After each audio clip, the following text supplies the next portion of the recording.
ਦੇਖਿਆ ਜਾਂਦਾ ਹੈ ਕਿ ਅਕਸਰ ਹੀ ਫਿਲਮਾਂ ਦੇ ਜ਼ਰੀਏ ਸਿੱਖ ਭਾਵਨਾਵਾਂ ਨੂੰ ਠੇਸ ਪਹੁੰਚਾਇਆ ਜਾਂਦਾ ਹੈ ਅਤੇ ਇੱਕ ਵਾਰ ਫਿਰ ਯਾਰੀਆਂ 2 ਫਿਲਮ ਦਾ ਗਾਣਾ ਜਿਹੜਾ ਕਿ ਰਿਲੀਜ਼ ਹੋਇਆ ਹੈ, ਜੋ ਕਿ ਅਕਤੂਬਰ ਦੇ ਵਿੱਚ ਰਿਲੀਜ਼ ਕੀਤੀ ਜਾਏਗੀ। ਰਿਲੀਜ਼ ਹੋਣ ਤੋਂ ਪਹਿਲਾਂ ਹੀ ਵਿਵਾਦਾਂ ਦੇ ਵਿੱਚ ਆ ਗਈ। ਦੱਸਦੇ ਕਿ ਟੀ ਸੀਰੀਜ਼ ਵੱਲੋਂ ਜਿਹੜਾ ਗਾਣਾ ਰਿਲੀਜ਼ ਕੀਤਾ ਗਿਆ ਫਿਲਮ ਦੇ ਵਿੱਚ,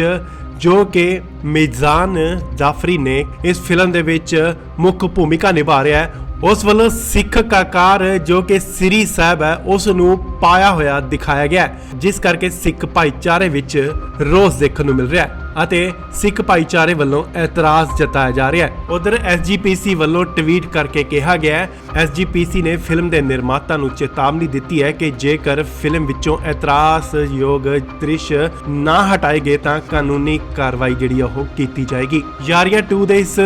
ਗਾਣੇ ਦੇ ਵਿੱਚ ਜੋ ਸੀਨ ਹੈ ਉਸ ਨੂੰ ਲੈ ਕੇ ਜਿਹੜਾ ਕਿ ਵਿਵਾਦ ਖੜਾ ਹੋਇਆ ਹੈ ਅਤੇ ਫਿਲਮ ਦੇ ਨਿਰਮਾਤਾਵਾਂ ਤੇ ਧਾਰਮਿਕ ਭਾਵਨਾਵਾਂ ਨੂੰ ਠੇਸ ਪਹੁੰਚਾਉਣ ਦਾ ਜਿਹੜਾ ਕਿ ਦੋਸ਼ ਲਗਾਇਆ ਗਿਆ। ਫਿਲਮ ਦੇ ਗੀਤ ਜੋ ਕਿ ਸਹੁਰੇ ਘਰ ਵਿੱਚ ਅਦਾਕਾਰ ਮਿਜ਼ਾਨ ਜਾਫਰੀ ਨੇ ਕਿਰਪਾਨ ਯਾਨੀ ਕਿ ਸ੍ਰੀ ਸਾਹਿਬ ਪਾਈ ਹੋਈ ਹੈ। ਸ਼੍ਰੋਮਣੀ ਗੁਰਦੁਆਰਾ ਪ੍ਰਬੰਧਕ ਕਮੇਟੀ ਨੇ ਇਸ ਗੀਤ ਤੇ ਇਤਰਾਜ਼ ਜਤਾਇਆ ਅਤੇ ਨਿਰਮਾਤਾਵਾਂ ਨੂੰ ਚੇਤਾਵਨੀ ਦਿੱਤੀ ਹੈ ਅਤੇ ਕਿਹਾ ਹੈ ਕਿ ਅਦਾਕਾਰ ਨੇ ਫਿਲਮ ਦੇ ਵਿੱਚ ਕਿਰਪਾਨ ਪਾਈ ਹੋਈ ਹੈ, ਜਦ ਕਿ ਉਸ ਦੇ ਵਾਲ ਜਿਹੜੇ ਨੇ ਉਹ ਕੱਟੇ ਹੋਏ ਨੇ। ਸ਼੍ਰੋਮਣੀ ਕਮੇਟੀ ਦੇ ਪ੍ਰਧਾਨ ਹਰਜਿੰਦਰ ਸਿੰਘ ਧਾਮੀ ਨੇ ਕੇਂਦਰ ਪ੍ਰਸਾਰਣ ਮੰਤਰਾਲੇ ਅਤੇ ਭਾਰਤ ਸਰਕਾਰ ਤੋਂ ਇਹ ਸੀਨ ਹਟਾਉਣ ਦੀ ਜਿਹੜੀ ਉਹ ਮੰਗ ਕੀਤੀ ਹੈ। ਉਹਨਾਂ ਕਿਹਾ ਹੈ ਕਿ ਜੇਕਰ ਫਿਲਮ ਦੇ ਵਿੱਚੋਂ ਸੀਨ ਨਾ ਹਟਾਇਆ ਗਿਆ